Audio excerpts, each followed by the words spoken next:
Bismillahirrahmanirrahim. Assalamualaikum warahmatullahi wabarakatuh.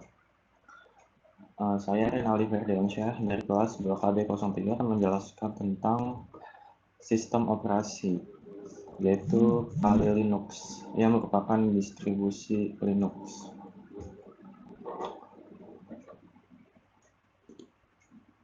Nah, definisi Kali Linux adalah distribusi yang berlandaskan Linux Debian GNU untuk tujuan forensik digital dan digunakan untuk pengujian penetrasi. Penetrasi itu maksudnya untuk mengetes suatu keamanan pada jaringan atau sistem. Nah, yang dipelihara dan didanai oleh Offensive Security. Kali Linux juga dikembangkan oleh Offensive Security sebagai penerus backtrack Linux. Nah, jadi Kali Linux ini merupakan penerus dari backtrack Linux yang update-nya sudah dihentikan. Dulu itu ada yang namanya OS backtrack sebagai alat penetrasi juga. Nah, setelah itu backtrack itu digantikan oleh Kali Linux, lebih tepatnya digantikan nama. Kali juga menyediakan pengguna dengan mudah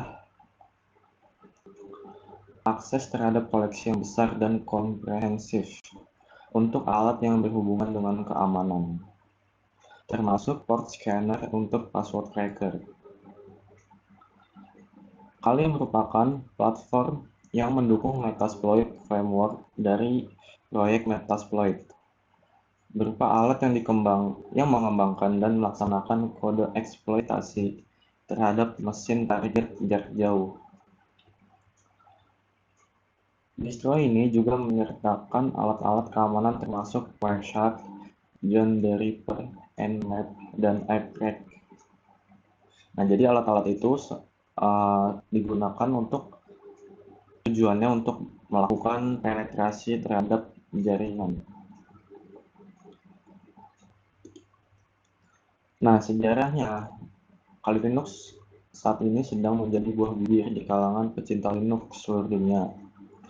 Bukannya kenapa-napa, karena distro ini dulunya adalah distro backtrack. Seperti yang saya bilang tadi, Kali Linux merupakan penerus backtrack. Nah, para pengembang backtrack memutuskan untuk mengganti nama distronya menjadi Kali Linux di versi terbarunya ini. Tujuannya adalah untuk memfokuskan Kali Linux sebagai distro berbasis industri untuk percobaan penetrasi. Jadi, Kali Linux ini akan dijadikan sebagai standarisasi distro Linux yang digunakan untuk percobaan penetrasi. Dengan berbasis Debian Wheezy versi terbaru dari Debian, tentunya akan membuat Kali Linux menjadi distro yang sangat handal dan tangguh. Mengapa? Kali Linux akan mendapatkan sinkronisasi repositori hingga 4 kali dalam sehari, sehingga Kali Linux akan selalu up to date, khususnya dalam perbaikan security dan update paket-paket terbaru yang ada di Debian. Maaf, ini nggak kelihatan. Jadi dengan basis Debian, Kali Linux ini akan selalu up to date, mengikuti repositorinya Debian gitu. Alat-alat yang ada di dalam Kali Linux akan selalu up to date, jadi tidak akan ketinggalan zaman gitu. Nah, selanjutnya kita membahas fitur-fitur Kali Linux. Seperti yang saya bilang tadi ini, Kali Linux merupakan pembangunan kembali backtrack Linux secara sempurna, mengikuti sepenuhnya kepada standar pengembangan Debian. Semua infrastruktur baru telah dimasukkan ke dalam satu tempat. Semua tools telah direview dan dikemas. Nah, kelebihan yang pertama yaitu ada lebih dari 300 tools penetration test. Nah, setelah melakukan review setiap tools yang terdapat pada backtrack, pihak Offensive Security menghilangkan tools dalam jumlah besar, baik yang tidak bekerja atau memiliki tools yang tersedia yang menyediakan fungsi serupa. Yang kedua, gratis dan akan selalu gratis. Kali Linux seperti pendahulunya benar-benar gratis dan akan selalu gratis. Anda tidak pernah akan diminta membayar untuk Kali Linux ini. Jadi semua yang saya tahu sih semua distro Linux itu memang gratis ya, jadi sifatnya open source. Selanjutnya, open source Git 3. Nah, offensive security sangat mendukung perangkat lunak open source dan development tree tersedia untuk semua orang yang ingin melihatnya atau memakainya. Dan semua source tersedia bagi mereka yang ingin mengubah dan membangun ulang semua paket. Jadi, kalau kalian ingin menginstal Kali Linux, kalian bisa mengubah dan membangun ulang semua paket. Itu maksudnya kalian sudah bisa memilih aplikasi atau software apa saja yang ingin diinstal pada Kali Linux saat install pertama kali. Jadi dimasukkan ke dalam installer Kali Linux-nya, udah termasuk. Nah, mengikuti FHS compliant. Kali Linux telah dikembangkan untuk mematuhi FHS, singkatan dari File System Hierarchy Standard, yang memungkinkan semua pengguna Linux dengan mudah mencari file binary, support file, library, dan lain-lain. Jadi kalau di Kali Linux itu dia lebih mudah mencari suatu file. Jika di Debian itu lebih rumit, dia harus memasukkan alamat detailnya untuk mencari suatu file. Lebih tepatnya directory harus lengkap gitu kalau mencari suatu file. Nah, dukungan perangkat wireless yang luas. Offensive Security telah membangun Kali Linux untuk mendukung perangkat wireless sebanyak mungkin yang mereka bisa, yang memungkinkan berjalan dengan baik pada berbagai perangkat keras dan kompatibel dengan berbagai USB dan perangkat wireless lainnya. Nah, jadi Kali Linux ini udah support perangkat wireless yang lebih luas dari dahulunya, yaitu Backtrack. Modifikasi kernel yang sudah di-patch untuk injection. Nah, di sini untuk melakukan penetration.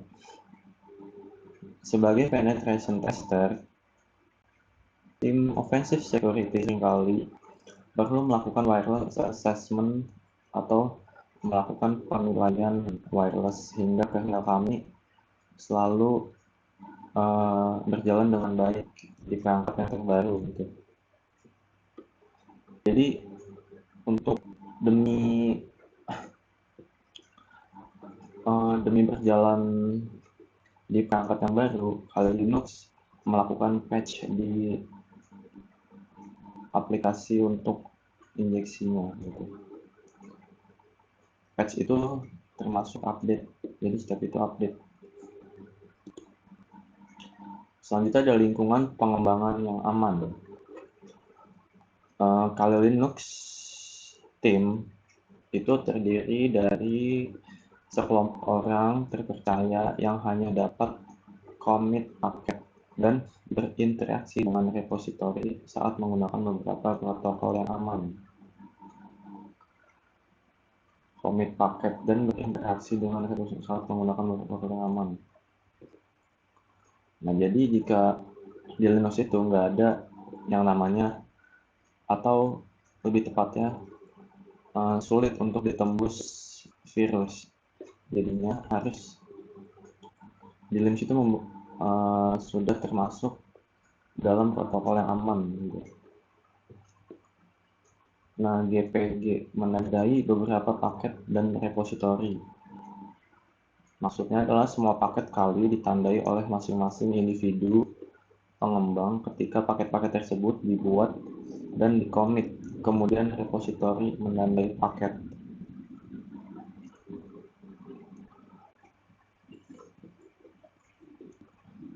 Lanjut aja, banyak bahasa. Meskipun tools penetration testing cenderung ditulis dalam bahasa Inggris, pihak offensive security telah memastikan bahwa Kali Linux memiliki dukungan beberapa bahasa yang memungkinkan lebih banyak pengguna untuk mengoperasikannya dalam bahasa mereka dan menemukan tools yang mereka butuhkan untuk pekerjaan penetration testing. Nah, jadi kalau Linux ini udah bukan hanya support bahasa Inggris saja, tetapi sudah ada banyak bahasa untuk memudahkan usernya gitu. Nah, dapat dirubah sepenuhnya.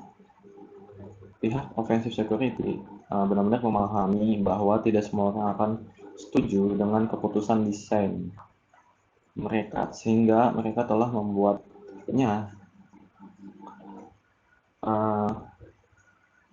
membuatnya sesuai keinginan pengguna untuk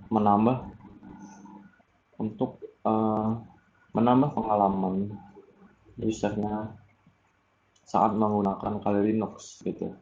Jadi maksudnya ini tampilan Kali Linux itu dan paket-paket instalasinya bisa diubah sesuai keinginan usernya. Saat kita contohnya kan kalau kita install Windows itu di dalamnya itu kan ada software-software bawaan. Nah, kita itu nggak bisa menghapus atau menambah gitu saat installnya. Tapi kalau Linux itu sebelum diinstal itu kita udah bisa menyusun aplikasinya serta tools-toolsnya gitu. Jadi mau pakai tools apa aja saat instalasinya biar lebih apa ya? Biar lebih efektif lah. Tapi bukan berarti setelah diinstal aplikasi itu nggak bisa install aplikasi yang lain. Masih bisa install aplikasi yang lain. Yang tadi itu cuma untuk install aplikasi di installernya itu untuk lebih efektif gitu dari satu paket. Nah, selanjutnya ada kelebihannya yang selanjutnya mendukung ARMIL dan ARMHF. Sejak sistem berbasis ARM menjadi lebih umum dan murah, pihak Offensive Security mengetahui bahwa dukungan ARM Kali Linux akan sekuat seperti yang dapat dikelola, sehingga instalasi dapat bekerja untuk kedua sistem ARMIL dan ARMHF. Kali Linux mempunyai repositori ARM terintegrasi dengan jalur distribusi utama, sehingga tools untuk ARM akan diupdate dalam hubungannya dengan sisa dari distribusi.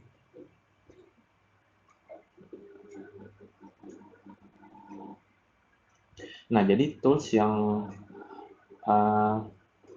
berhubungan dengan ARM ini akan sesuai dengan repositorinya gitu, sesuai repositori yang dipilih. Kali Linux saat ini tersedia untuk beberapa device. Nah, ini adalah contoh device yang tersedia untuk menginstal Kali Linux.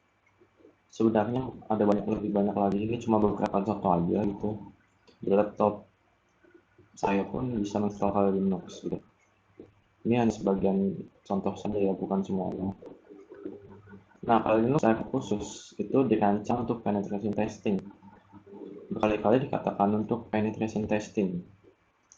Dan karena itu, semua dokumentasi pada situsnya mengasumsikan pengetahuan awal dari sistem operasi Linux.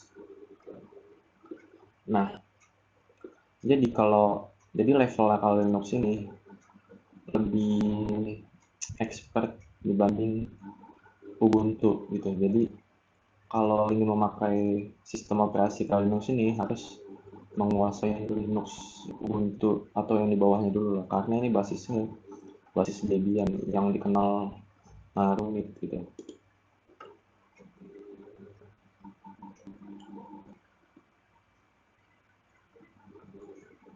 Makanya ada masih kelebihannya ya.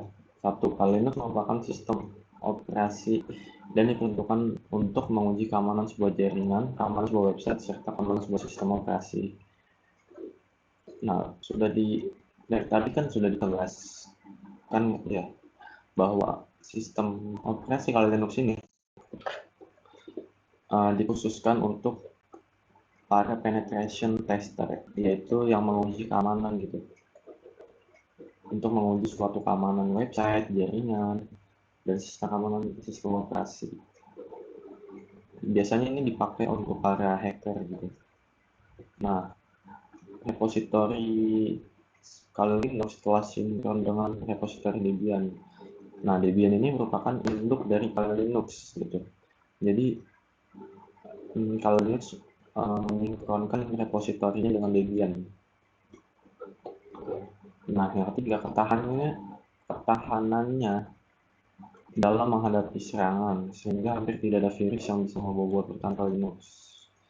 Sebenarnya sih hampir semua sistem operasi susah untuk dibobol virus ya. Yang saya tahu sih seperti itu. Nah, yang keempat, Kali Linux telah memiliki FHS compliant system. FHS compliant adalah untuk menjalankan program yang tidak melalui direktori asal. Nah, di sini nih, kalau mengerti FHS compliant itu, kalau kita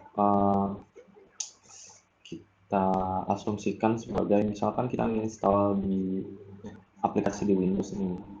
Nah, yang tampil di desktop itu sebenarnya itu shortcutnya kan. Nah, sama seperti di Kali Linux juga.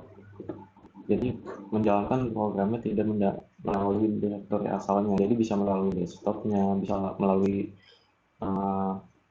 command lainnya. Itu bisa gitu ya. Nggak harus masuk ke dalam direktori kita menginstal programnya gitu. Yang kelima, ada ISO customization, yaitu kita bisa membuat CD image sendiri atau ISO sesuai dengan kebutuhan atau aplikasi kita sendiri. Nah, ini tadi dibilang nih, kita bisa membuat CD installernya, kita bisa membuat CD installernya dengan memodifikasi aplikasinya gitu. Jadi pas kita install Kali Linux sudah termasuk aplikasi yang kita modifikasi tadi gitu di awal. Nah, misal saya kasih contoh, misal kita misal kita cuma butuh aplikasi untuk membobol password ya. Nah, saat ingin menginstal Linux, kita masukkan aplikasi pembobol password itu ke dalam CD-nya gitu. Jadi manual. Jadi memasukkan program itu sebelum kita menginstal pada perangkat kita gitu. Kita menginstal pada CD-nya, kita custom gitu CD-nya. Selanjutnya fleksibel dalam memilih desktop environment. Ada GNOME, KDE, LXDE, XFCE, dan lain-lain. Nah, apa maksudnya ini semua?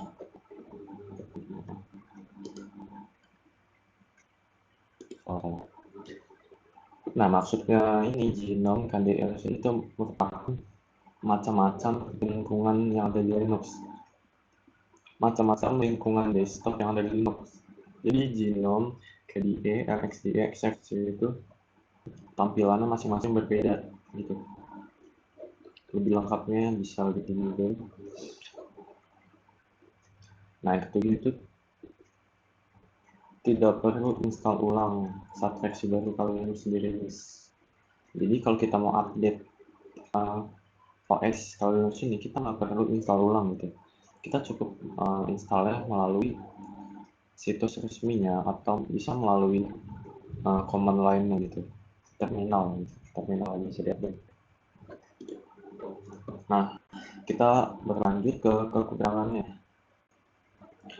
Yang pertama, Kali Linux ini mempunyai aplikasi yang kebanyakan memakai terminal atau command line, sehingga kita harus paham perintah-perintah yang akan diaplikasikan nanti.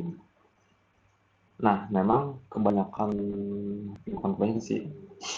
Yang saya tahu itu kalau operasi sistem yang berbasis Linux itu lebih banyak menggunakan terminal sebagai perintahnya. Berbeda dengan Windows itu. Kalau Windows itu kan kita tinggal mengklik-klik aja gitu, klik ketik gitu. Kalau di Linux itu beda, dia harus memakai terminal. Misalnya saja itu mengcopy sebuah file atau folder atau menginstal aplikasi, kita harus menggunakan terminalnya gitu.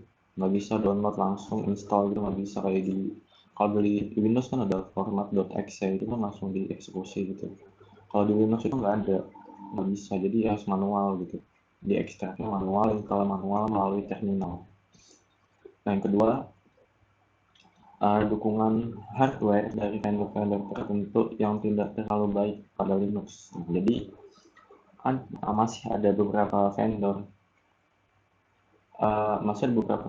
yang belum memberi dukungan yang atau mensupport yang baik terhadap mensupport perangkat kerasa terhadap Linux itu. Jadi ada yang belum kompatibel, hardware-nya ada yang masih belum kompatibel gitu.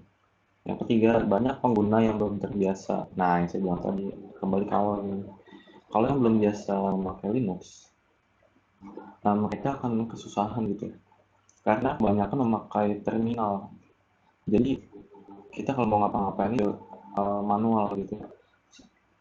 Kalau menginstal file manual, menginstal aplikasi manual, mengekstrak manual gitu. Kalau di Windows kan tinggal klik kanan, ekstrak gitu bisa. Kalau ini mah, kalau di Linux itu berbeda gitu. Jadi sebelum memakai kalau Linux harus paham dulu gitu dasar-dasar perintah yang ada di Linux. Nah, ini merupakan contoh desktop kalau Linux ya. Nih kalau Linux ini kan ini desktop ini. Tuh. Tampilannya itu beda banget gitu sama Windows.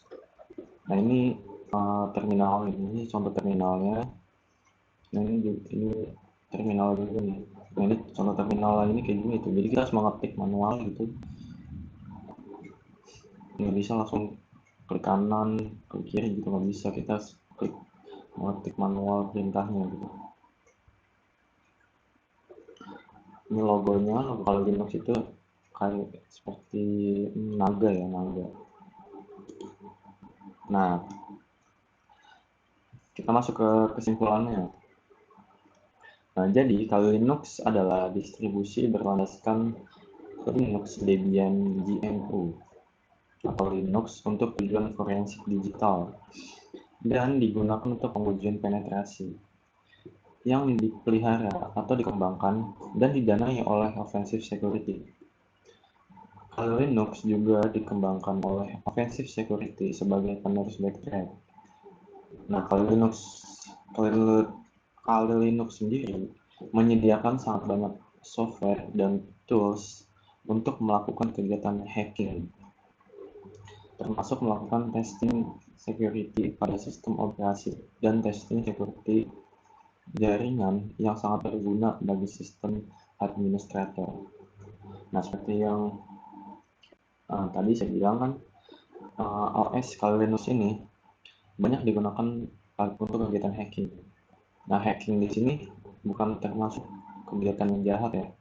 Maksudnya itu untuk menguji keamanan suatu jaringan atau website atau sistem operasi gitu. Kalau hacking untuk kejahatan itu namanya beda lagi gitu. Itu namanya cracker. Nah, dengan berbasis Debian Wheezy, versi terbaru dari Debian tentunya akan membuat Kali Linux menjadi distro yang sangat handal dan tangguh. Dan pada intinya, Kali Linux adalah revolusi. Nah, revolusi dari backtrack untuk melakukan penetrasi testing. Nah, jadi itu kesimpulannya, Kali Linux itu merupakan penerus dari backtrack itu jadinya, dan digunakan, dan tujuan utama dibuat Kali Linux OS Kali Linux ini untuk melanjutkan OS backtrack, yaitu tujuannya untuk melakukan penetrasi gitu terhadap jaringan website atau sistem operasi. Nah, sekian presentasi dari saya. Kurang lebihnya mohon maaf. Wassalamualaikum warahmatullahi wabarakatuh.